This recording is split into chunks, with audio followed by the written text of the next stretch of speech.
You know, for most of us, the story of a cardiac arrest seems to end right there, in that critical moment.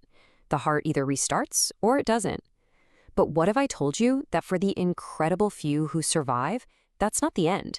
It's actually the beginning of a whole new fight, one that's often completely invisible. So today, let's talk about that. Right. We all celebrate the miracle of bringing someone back from the edge. It's an amazing medical achievement. But what happens next?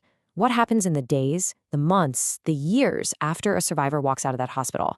That's the question we're diving into, because the answer is way more complicated than you might think. And here's what's so wild. Even survivors who are told they have a favorable neurological recovery, they're still facing this mountain of challenges. We're not talking about just feeling a little tired. We're talking about a crushing, deep in your bones fatigue.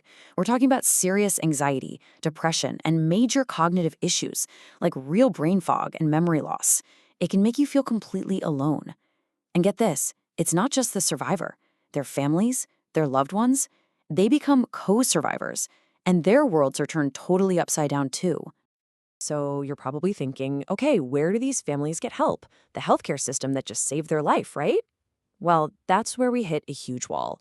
The system is absolutely brilliant at handling emergencies, but it's just not built for these long-term, messy, human needs. For so many people, the support pretty much stops the second they leave the hospital. This really lays out the problem perfectly. On one side, you've got the healthcare system, laser-focused on acute medical care and life-saving treatments, and they're amazing at it. But look at what survivors and their families actually need to rebuild a life. They need to talk to someone who gets it. That's peer support. They need help getting back into the world, practical and legal advice, and just good information for the long haul. It's a massive disconnect. So if the official system isn't really equipped to handle this, who is? Who's stepping into that gap? Well, this is where the story takes a really hopeful turn. It's all about the power of community. Survivors are finding a lifeline, but it's not coming from where you'd expect. They're finding help in places like this, cardiac arrest survivor organizations. So what are they? Basically, they're nonprofits, usually run by survivors and families for survivors and families. They provide all those things we just saw were missing: a shoulder to lean on, good information, and a voice to advocate for better care long after the hospital stay is over. They exist purely to fill that gap. Okay, so to really get a handle on this, the European Resuscitation Council did this big international survey. They wanted to find these groups, see what they were doing, and figure out how or if they were connected to the healthcare system. And what they found was, well, it was pretty eye-opening. Get ready for this number because it is just shocking. After surveying all across Europe and the US, looking at 56 different responses, the researchers found only just eight groups that offered structured, ongoing support specifically for cardiac arrest survivors. That tells you everything you need to know about how rare and vital these organizations really are. So, what did these incredible, rare groups actually do? Well, you can see their top priorities are pretty clear. The vast majority focus on peer support, just connecting people who've been through it, and supporting research to make things better for the next person. Right behind that is giving out reliable information. It's all about connection, knowledge, and empowerment. But here is the biggest "are you kidding me" moment of the whole study. For these groups to actually help, people have to know they exist. And yet, the survey found that 3 of those 8 organizations, that's nearly 40%, had 0 links to the healthcare system. None.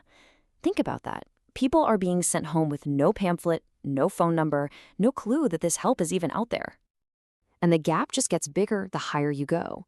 The National Resuscitation Councils, these are the people who literally write the rules for cardiac arrest care. And only a quarter of these survivor groups, just 2 out of the 8, have a seat at that table. This means the voice of the actual survivor, their real-world experience, is often completely missing when policies are being made. Okay, so we've seen the problem, we've seen the struggles, and we've seen the everyday heroes trying to fix it from the ground up. So now for the million-dollar question, how do we actually fix this?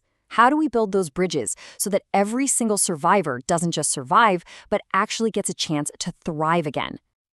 Well, the research points to a really clear 3-step plan. First, we have to integrate. This needs to be simple. Hospitals and doctors make it a standard part of sending someone home to also hand them a referral to a support group. Second, visibility. These amazing organizations need help getting the word out so people can find them. And third, and this is the big one, Collaborate. We need formal partnerships. Hospitals, councils, and these survivor groups have to work together officially so that survivor voice is heard loud and clear. So, what does this all boil down to? It's this. Restarting a heart is an incredible medical feat, but it is just step one. Real recovery, the kind that lets you build a life again, that takes connection. It takes people, it takes a community. Survival is the first step, but thriving, that's a team sport. And it leaves us all with a question, doesn't it?